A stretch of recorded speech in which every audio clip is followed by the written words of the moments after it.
Welcome back, subscribers. I'm going to show something. I just got an email from Hedera. So this will be a crypto-based discussion really quick, and just something that I saw. This kind of interlaces with my digital assets at Duke meeting that I had. It was a conference that I went to about a month ago, and up at Duke University. And I just got this email from Hedera, and looking at it's another conference where they're just kind of massaging the population to bring them up to speed on regulations and policies. So again, it's the changes and the things that you can look out for business-wise, and it's also in your personal, because it's going to be affecting, in order to make it happen, they first do it on the business side, and then it gets, migrates down into the personal side. And, but they have to have the personal side, the personal human, compliant in order to be able to have this business work. This is where all the heavy emphasis on digital identification is coming into play. So I'm going to just show you really quick. So this is our website, my background website, one of it pages. Okay, so this is HederaCon and Hedera conference. It's a con. I was like, oh man, do you guys understand how wordplay works? Okay, so it's 46 days away, and it'll be taking place in Miami on the 4th of May. Some of the keynote speakers that will be there. Let's see some of these characters. DTCC, digital assets. Let's see if there's some of the same people from the digital assets at Duke that were at it, and I'm not seeing anyone.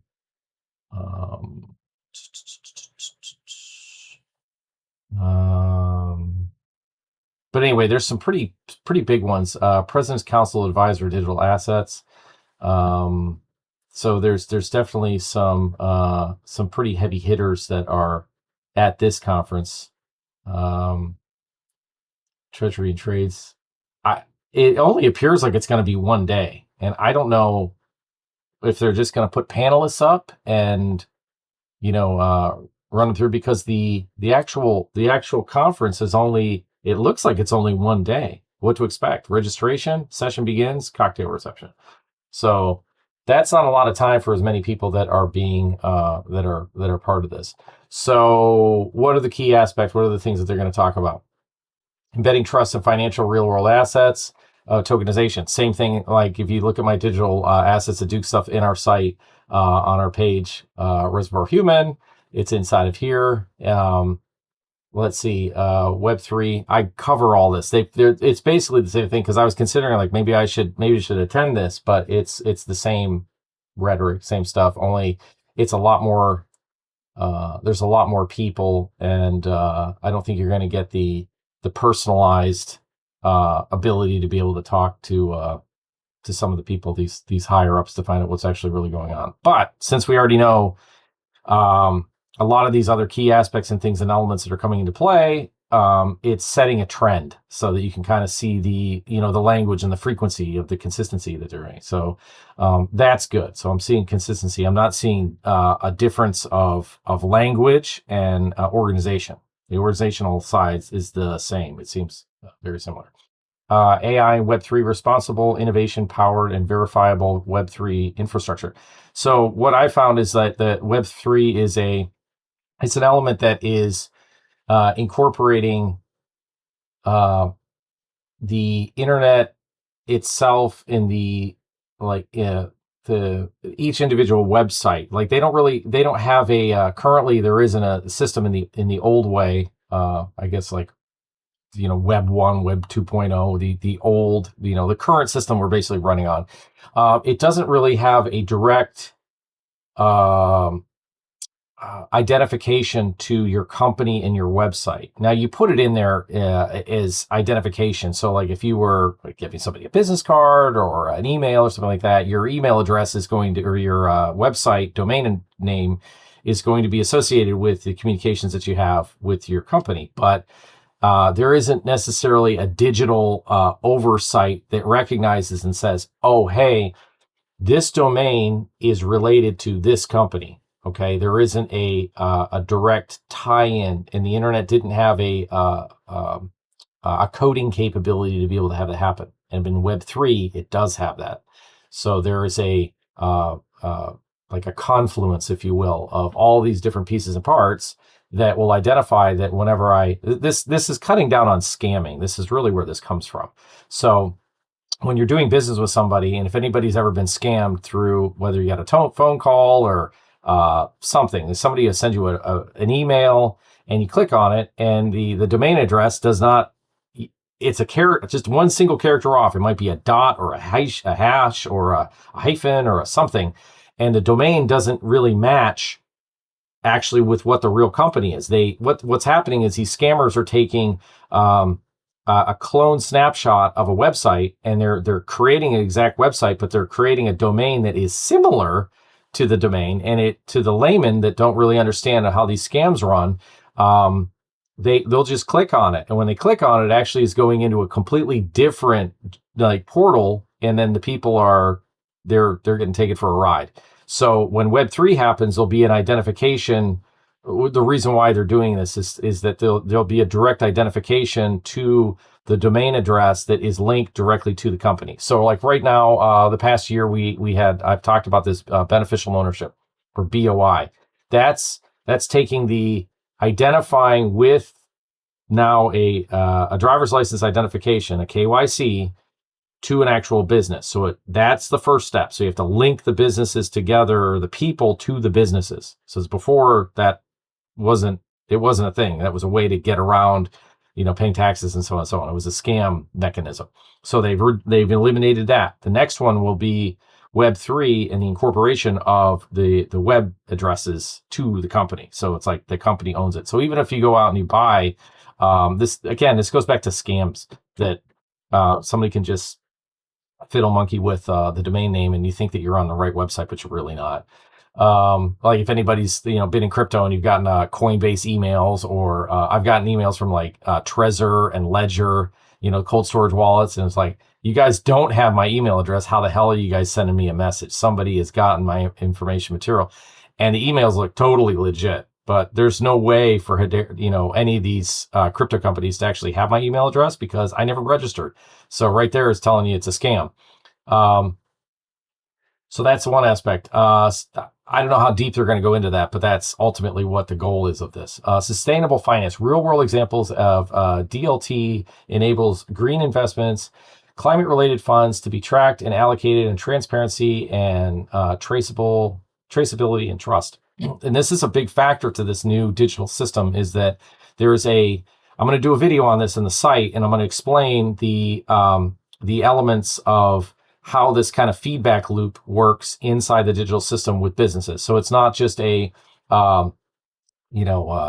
of, big oil going into some town in Texas in the middle of nowhere, drilling the hell out of it, booming the town. And then once the wells go dry, or they're not making the money they want to, they cap the wells, get the hell out of town, and everybody's just left with, it's just a wasteland, right? And so they ruin it. So that type of behavior is not part of the new system. The new system is that, okay, if you extract, you create something or you pull something from the land, you have to be putting back into the land. And I'll cover how that all works in our site, explain it a little bit deeper and how the whole system runs. Stable coins and compliance, programmable money, and trusted rails.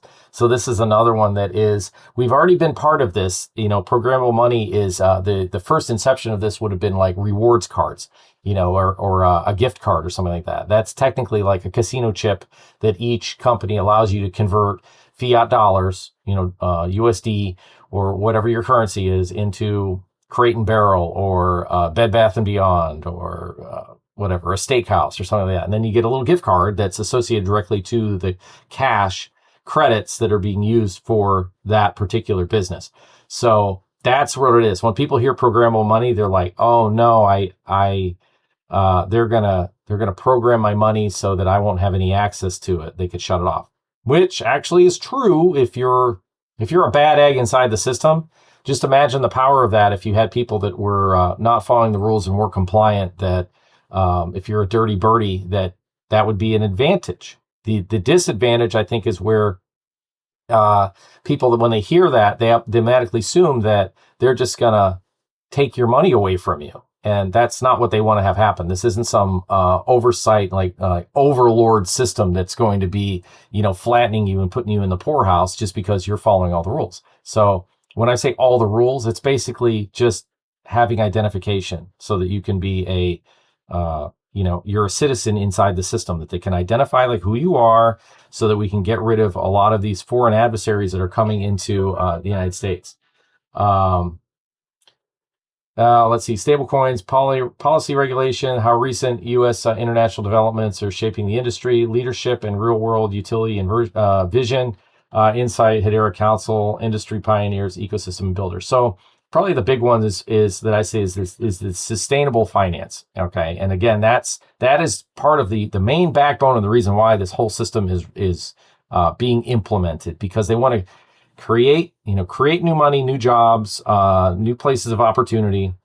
Like Franklin and I've been talking about, like South America and so on, and how that's growing. Well, they want to have it. They're going to start this kind of new territory to open up, and they want to have a territory that they can have it be clean, so that there's a way where it just doesn't get destroyed. Let's build it, but let's keep it sustainable. So they've kind of dirtied up the sustainable word. It's gotten very woke, and it's just it's a shame of the way that it's been taken over. But at any rate, so this is a real quick video, and I just got a phone call. I've got to get out of here. But I'm going to, on our site, you can sign up on our site, and you have to register. So we're keeping, AIs and bots, chatbots and stuff out. So it's a private site. So whenever I talk about things, that it can't be taken off the internet. And if you sign up, you can get into our free material, but then the upper level material, which I charge for it, but it can be totally free. You can come in and pay for the upper level premium material,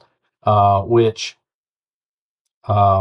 goes through presentations of information that we've talked about when I have interviews with people. So if you have information that is just, if you want to showcase your business, that's fine. I basically just want to have a conversation to find out like what your background is and what you contribute and offer to the community, because everybody has something to offer.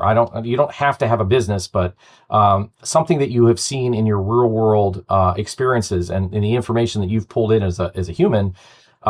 You're the reservoir. So that's what this really is. So you can come in, we can have a conversation. I can black your face out. You can stay anonymous. You can show your face, whatever it is, but that stays in the private paywall. It's not going public.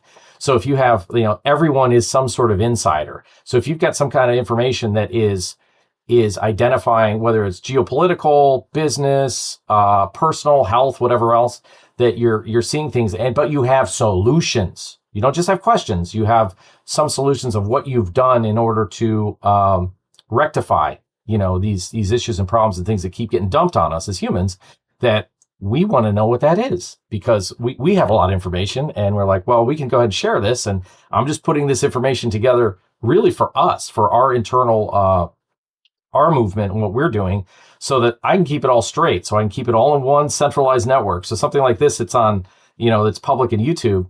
Anybody can have this, but this is what we're doing behind the scenes so that it's privatized. So I can't have outside agencies, YouTube telling me not to be able to put something up, or I could say whatever I want. I could talk about health stuff. I can talk about whatever. It's like, that's a free, open environment for us to trade information. And that's what this is all about. So anyway, there'll be more to come. I can take this phone call and go work. I've got things to do. More to come. Cheers.